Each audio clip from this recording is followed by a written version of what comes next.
sinar kemuliaan-Mu Bapa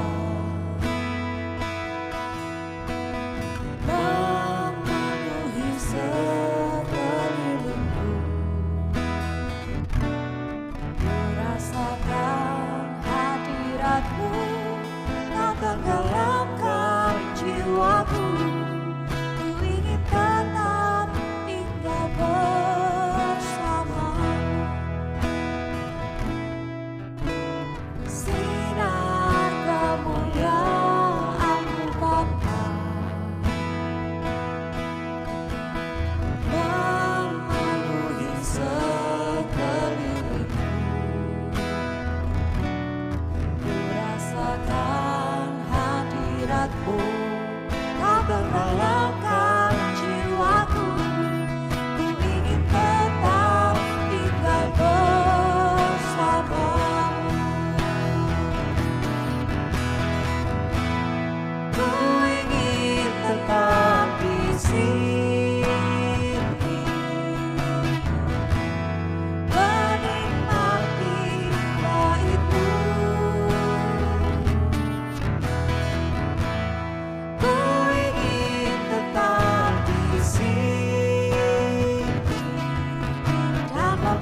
pribadi yang kami cinta Tuhan.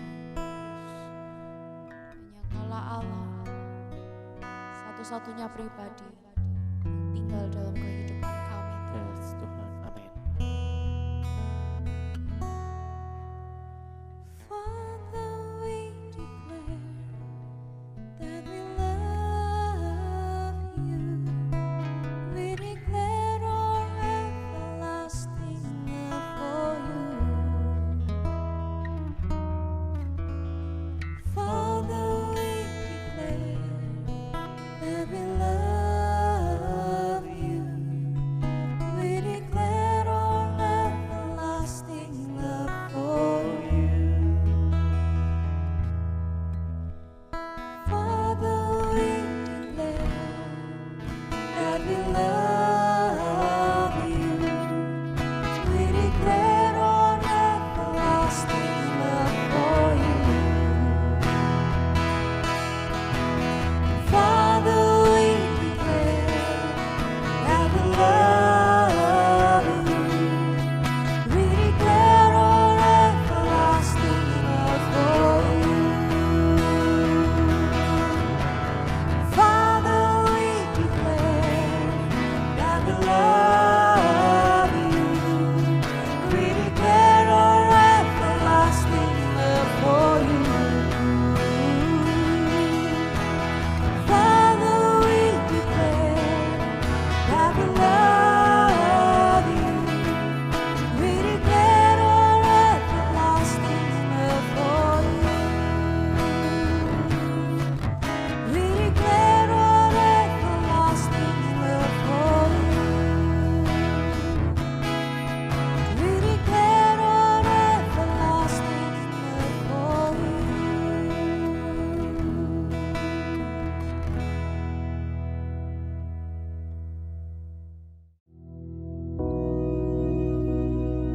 Bapa kami yang di surga, dikuduskanlah namamu, datanglah kerajaanmu, jadilah kehendakmu di bumi seperti di surga.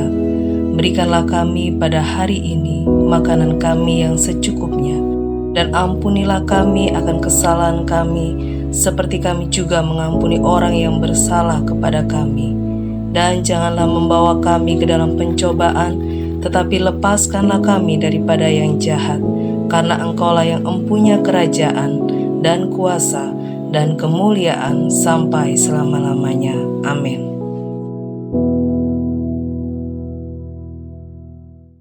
Shalom Bapak Ibu terkasih. Mari sebelum kita mulai firman yang kita berdoa. Bapak, kami bersyukur buat kasih anugerah-Mu. Kami percaya kami ada semua karena kasih karunia-Mu. Pimpin kami Tuhan, buka hati kami, pikiran kami, supaya kami boleh menerima firman-Mu dengan penuh ucapan syukur. Kami tahu ada mukjizat di dalam hadirat-Mu, ada kuasa Tuhan yang menyertai kami semuanya. Tanah hati kami subur, siap menerima kebenaran firman-Mu, di dalam nama Yesus. Haleluya, amin. Puji nama Tuhan Yesus. Nah, banyak orang mencari kehidupan yang tenang, kehidupan yang tenang yang bagaimana yang kita harus tahu dalam kondisi situasi dunia yang saat ini membuat orang tidak bisa tenang. Banyak orang takut karena ada COVID. Ya, kita harus tahu mestinya di gereja Allah baik ini ada koming, ada kosun yang bisa memberikan damai sejahtera di dalam Yesus. Di gereja Allah baik ini ada berkat firman Tuhan yang membawa kita kepada satu kemenangan.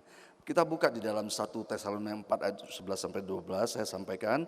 Dan anggaplah sebagai suatu kehormatan untuk hidup tenang, untuk mengurus persoalan-persoalan sendiri dan bekerja dengan tangan, seperti yang telah kami pesankan kepadamu.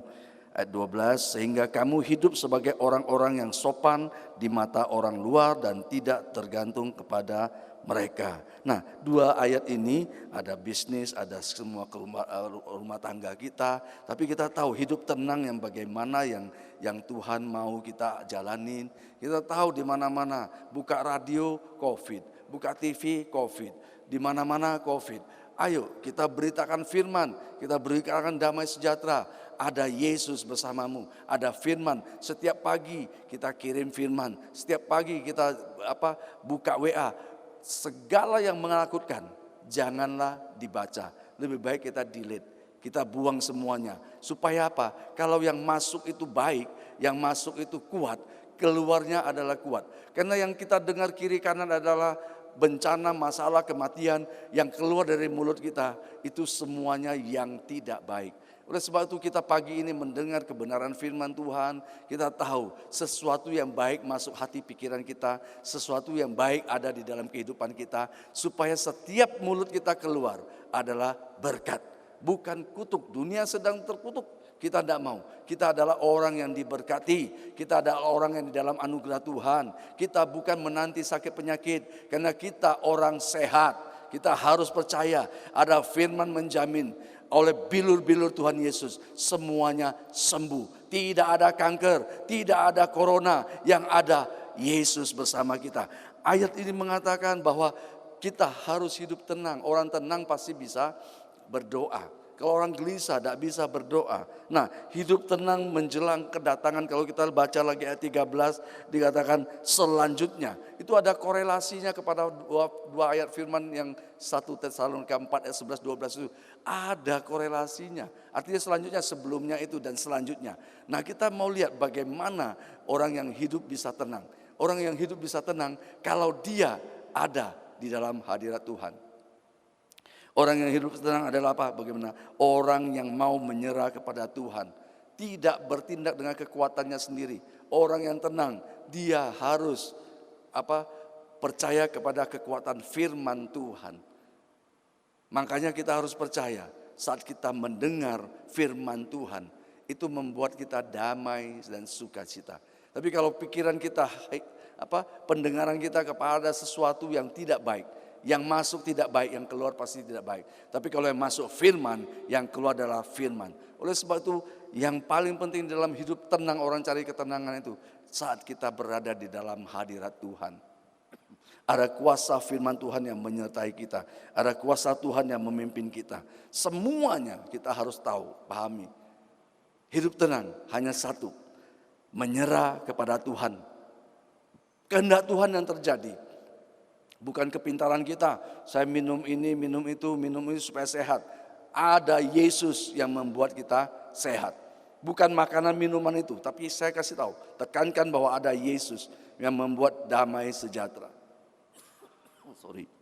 Ya, jadi ketenangan itu ada kita dapati kalau kita ada di dalam firman-Nya. Kalau kita ada di dalam hadiratnya, kita ada di dalam kuasanya, kita ada di dalam anugerahnya. Pasti hidup kita tenang. Kita harus mengerti kehendak Allah. Bukan pakai kekuatan kita lagi. Makanya orang tenang berserah.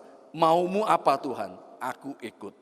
Ini bukan maunya orang lain. Tapi kita maunya apa Tuhan? Kita berserah. Angkat tangan. Percaya waktu kita angkat tangan. Tangan Tuhan turun. Jadi bukan dengan kekuatan kita lagi. Tapi kita percaya. Bukan dengan waktu kita lagi. Kita pakai hanya waktu Tuhan. Kita harus sabar, harus tekun. Ada persoalan yang sedang menghimpit. Tetap percaya orang yang dalam lindungan Tuhan, dia pasti diluputkan dari segala mara bahaya. Saul dan Daud diurapi. Saul diurapi dengan minyak dibuli-buli. Ya, jadi raja. Daud juga diurapi. Tapi perhatikan, saat Daud diurapi, dia belum jadi raja. Ya, malah dikerja-kerja sama Saul karena wah ini Daud mau merebut tata kerajaan saya. Diuber, ditombakin, tapi dilindungi Tuhan, diluputkan selalu. Dan Daud tidak pernah mau membalas. Pada satu kesempatan di dalam gua, Daud punya kesempatan untuk bunuh aja, ditombak aja mati. Tapi Daud tidak mau, dia berkata, aku tidak mau menyakiti orang yang diurapi. Lihat, Daud tidak pakai waktunya. Mungkin waktu itu bisa saja Daud tombak. Tapi waktunya Daud bisa menang jadi raja. Karena sudah dinubuatkan, sudah diurapi oleh Nabi Samuel. Tapi kelihatan, Daud tetap di dalam anugerah Tuhan. Dia tidak mau menjamah orang yang diurapi Tuhan. Oleh sebab itu lihat, Daud tidak pakai kekuatannya. Daud berserah kepada Tuhan. Sehingga pada saat waktunya Tuhan, Daud tetap menjadi raja. Yusuf juga begitu, 13 tahun dia diproses. Tapi Yusuf tidak mau pakai waktunya dia. Dia bisa berontak, dia tidak salah. Dia tetap sabar. Malam di penjara, besok jadi penguasa. Jadi kita lihat bagaimana situasi keadaan yang menekan, tetapi firman Tuhan tetap di atas segalanya. Firman Tuhan memberikan kita kekuatan. Kehendak Allah yang terjadi. Jadi jangan pakai kekuatan kita, tapi kita pakai kekuatan Allah. Pakai kekuatan Tuhan Yesus Kristus. Kalau kita pakai kehendak kita, ambisi kita, kita akan hancur. Lebih baik ambisi kita dibungkam oleh firman Tuhan yang bekerja, firman Tuhan yang hidup, yang bergerak firman Tuhan yang hidup. Nah, disitulah kita baru bisa hidup dengan tenang, bukan dengan kepintaran kita, bukan dengan kepiawaian kita, tapi dengan kuasa firman Tuhan. Oleh sebab itu, jangan andalkan diri kita lagi dengan situasi yang tidak baik ini. Kita tetap andalkan Tuhan Yesus. Di situ kita bisa melihat bagaimana kuasa firman itu bekerja. Benar sekarang saat ini semakin tekanan itu kuat, semakin kita percaya. Dan jangan sepakat dengan keadaan dunia. Jangan sepakat dikatakan, oh OTG, saya bukan orang OTG, saya sehat, saya diberkati, saya dilindungi Tuhan Yesus. Jadi tidak sepakat dengan apa yang dunia katakan. Dunia bilang ini sedang dikutuk, di mana-mana terjadi. Oleh sebab itu kita patahkan kutuk ini, bahwa virus corona tidak bisa menjamah umat gereja Allah Baik House of Prayer, umat gereja seluruh gereja Allah Baik di mana-mana. Semuanya di dalam kasih karunia Tuhan Yesus. Oleh sebab itu kita harus yakin, percaya. Gereja Allah Baik, tempat orang menerima berkat firman Tuhan. Di sini ada berkat jasmani, berkat rohani. Di sini ada mukjizat. Di sini di gereja Allah Baik ada anugerah Tuhan yang melimpah. Sejak orang masuk ke tempat ini, ke gereja Allah Baik, orang yang sakit sembuh di dalam nama Yesus. Orang yang kekurangan diberikan kelimpahan. Dan kami percaya dan terlalu percaya firman Tuhan menjamin kehidupan kita. Kalau kita tahu kehendak Allah yang terjadi. Makanya doa Bapa kami katakan, jadilah kehendakmu di bumi seperti di surga. Jadilah kehendakmu di gereja Allah Baik seperti di surga. Nikmati semua kasih anugerah Tuhan. Engkau akan lihat perbedaan antara orang yang percaya sama tidak percaya. Keadaan dunia tidak menentu, keadaan dunia tidak tenang, tapi kita tetap tenang. Kalau kita cari damai sejahtera, hanya ada di dalam nama Yesus Kristus. Kalau kita cari kemurahan Tuhan, kita tahu hanya ada di dalam hadiratnya. Oleh sebab itu jangan khawatir, jangan takut. Kita harus tetap tenang supaya kita bisa berdoa. Orang boleh mengatakan yang tidak baik, tapi kita tetap berkata yang baik. Keadaan dunia tidak baik, kita harus menjadi berkat bahwa anak Allah tetap di dalam anugerahnya. Oleh sebab itu jangan sampai kedagingan akhir zaman ini dominan dalam kehidupan kita. Kedagingan itu ambisi kita, kepengen kita maunya ini, maunya itu. Itu keinginan itu dikendalikan oleh daging kita. Biarkan kita tunduk di dalam kendali Roh Kudus. Kita tahu, Tuhan, kalau engkau mau, aku akan ikuti. Tuhan maunya apa? Aku ikut. Saat engkau percaya, engkau menyerah, engkau terserah kepada kehendak Allah, maka rumah tanggamu dipelihara, bisnismu dipelihara. Orang boleh bangkrut, tapi orang yang di dalam anugerah Tuhan, di dalam kehendak Tuhan, engkau akan diangkat naik dan bukan turun. Dijadikan kepala dan bukan ekor. Apa yang engkau kerjakan, Tuhan buat berhasil. Justru di tengah-tengah badai ini, engkau harus melihat pertolongan Tuhan nyata di dalam hidup ini. Makanya di dalam ayat 12 dikatakan, yang lain boleh bangkrut tapi aku diberkati.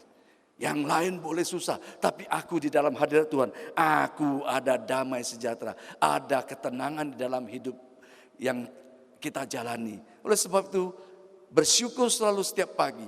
Dan setiap pagi rahmat Tuhan itu turun atas kita. Mana yang baru, berkat yang baru, firman yang baru, hati yang baru. Itu melingkupi orang yang sepagi hari engkau tetap mencari wajah Tuhan. Engkau akan lihat bagaimana tangan Tuhan memimpin hidupmu, membawa engkau kepada keberhasilan. Jangan takut, itu yang Tuhan selalu katakan. Jangan takut, ada Yesus bersamamu. Oleh sebab itu Bapak Ibu Saudara kasih, ya, lebih mudah kita menyalibkan orang lain daripada kita menyalibkan diri kita sendiri. Oleh sebab itu kita perlu orang lain untuk supaya kita bisa tahu. Oh, ya, bisa jadi kita pakai orang istri, anak-anak, teman sepelayanan. Mungkin mereka bikin tidak enak bagi diri kita, tapi kita harus tetap percaya. Justru mereka bisa membawa kita melihat kelemahan kita sendiri. Orang selalu mengatakan, aku ini baik, aku ini tidak bisa menjadi ukuran kita. Dan biarkan semua orang melihat kebaikan kita. Seperti kita melihat Tuhan Yesus yang baik. Tidak bisa kita menilai diri kita, tapi biarkan kehendak Allah yang terjadi. Jangan sampai kedagingan kita dominan, ambisi kedagingan kita dominan. Kita harus patahkan ambisi kita supaya kehendak Allah yang terjadi. Jadi ini penting supaya kita melihat ya di dalam kehidupan kita bukan keinginan kita lagi, tapi kehendak Allah yang terjadi. Itu kalau kehendak Allah yang terjadi, pasti mukjizat terjadi. Allah pasti melindungi kita. Allah pasti menjaga kita. Allah pasti memelihara kita. Jadi supaya kita bisa hidup tenang, kita cuma berserah. Aku berserah kepadamu Tuhan. Kalau ku cari damai, hanya ku dapat dalam Yesus. Itu. Damai sejahtera tidak bisa kita dapatkan di tempat lain kecuali di dalam Yesus Kristus. Ketenangan hidup tidak bisa kita dapat di tempat lain kecuali di dalam hidup bersama dengan Yesus. Oleh sebab itu percaya kepada firman Allah, ya. Jangan takut, Tuhan yang memimpin kita. Kalau Tuhan bisa pimpin kita, hidupmu bisa sampai di tanggal 12 Juli ini. Januari sampai Juli Tuhan pelihara. Sampai akhir tahun 2020 ini Tuhan Yesus tetap pelihara. Engkau akan melihat mukjizat Allah melindungi kita semuanya. Dijauhkan dari segala sakit penyakit, dijauhkan dari segala mara bahaya. Tetap tenang, tetap berdoa. Engkau akan lihat Allah sendiri yang akan menolong kita. Allah sendiri yang akan melindungi kita. Berkat Tuhan tidak akan berkesudahan, selalu melimpah setiap hari. Oleh sebab itu, mari kita bergantung kepada kehendak Allah. Tuhan, aku mau apa yang Engkau mau Tuhan. Bukan kedaginganku lagi, tapi biarkan roh Tuhan memimpin hidupku, usahaku, pekerjaanku, rumah tanggaku, pelayananku, semuanya karena Roh Kudus memimpin. Kami percaya, kami serahkan semua ke dalam tangan kasih dan kuasa-Mu Tuhan. Di dalam nama Yesus, kami percaya sebentar kami akan berdoa, Tuhan urapi semuanya, umat-Mu semuanya mendengar, telinganya dapat telinga seorang murid mendengarkan firman Tuhan yang keluar dari mulutnya adalah mulut yang diurapi oleh kuasa firman Tuhan. Yang keluar adalah menguatkan, memberkati, memberikan kekuatan kepada setiap orang yang mendengar. Biarkan bibir kami diurapi dengan kuasa Roh Kudus supaya setiap perkataan yang kami sampaikan ada firman Tuhan. Setiap perkataan yang kami sampaikan ada kuasa firman Tuhan yang menyembuhkan, yang memberikan kekuatan, yang memberikan damai sejahtera. Terima kasih Tuhan. Kami percaya firman-Mu singkat, tapi Allah kami luar biasa. Allah terus bekerja di dalam hidup kami. Allah terus memimpin hidup kami. Supaya kami boleh melihat mukjizat masih ada sampai hari ini. Hidup kita tenang kalau kita di dalam hadirat Tuhan. Hidup kita tenang kalau ada Tuhan Yesus bersama kita. Oleh sebab itu, mari lihat dengan iman-Mu. Setiap pagi Tuhan menyediakan berkat yang baru, hati yang baru, supaya engkau bisa menerima kasih karunia Tuhan. Dalam nama Yesus, Tuhan kami percaya firman-Mu, ya dan amin. Urapi kami semua Tuhan, supaya kami boleh menangkap kebenaran firman. Dan biarlah umat-Mu bisa hidup tenang, karena kami semuanya menaklukkan kedagingan kami di bawah kaki Yesus. Dan biar Roh Kudus yang memimpin hidup kami, membawa hidup kami di dalam anugerah Tuhan Yesus, membawa hidup kami di dalam firman Allah yang hidup. Karena kami tahu firman Tuhan ada karena memberkati umat-Mu yang percaya. Tuhan, bedakan kami Tuhan. Makin hari kami rindu kepada hadirat-Mu. Makin hari kami mencari wajah Tuhan. Kami percaya segala kuasa kegelapan roh iblis kami tolak di dalam nama Yesus. Indonesia penuh kemuliaan Allah. Tuhan Yesus Roh Kudus melawat. Bangsa Indonesia diberkati. Kami percaya satu kali bangsa-bangsa akan datang. Berkat dari bangsa-bangsa akan mengalir ke gereja Allah baik dimanapun berada. Kami percaya mukjizat terjadi. Yang sakit sembuh di dalam nama Yesus. Yang kekurangan diberikan kelimpahan sesuai janji firman Tuhan. Engkau diberkati, diangkat naik dan bukan turun. Jam doamu naik, imanmu naik, semuanya untuk kemuliaan Tuhan Yesus. Kami serahkan semua ke dalam tangan kasih-Mu Tuhan. Tuhan pimpin semuanya. Bapak Harjo Hosea, Tuhan berikan kesehatan, keluarga ini diberkati, dan Ketua Sinode Bapak Samuel Hosea, Tuhan pimpin semuanya, semua umat-Mu gereja Allah baik, semua gembala sidang, semua yang melayani, dilindungi Tuhan Yesus. Kami percaya semua diberikan ketenangan untuk menyampaikan kebenaran firman-Mu, dan firman-Mu di atas segala-galanya. Kami serahkan semua doa kami di dalam nama Tuhan Yesus. Haleluya. Amin. Tuhan Yesus berkati.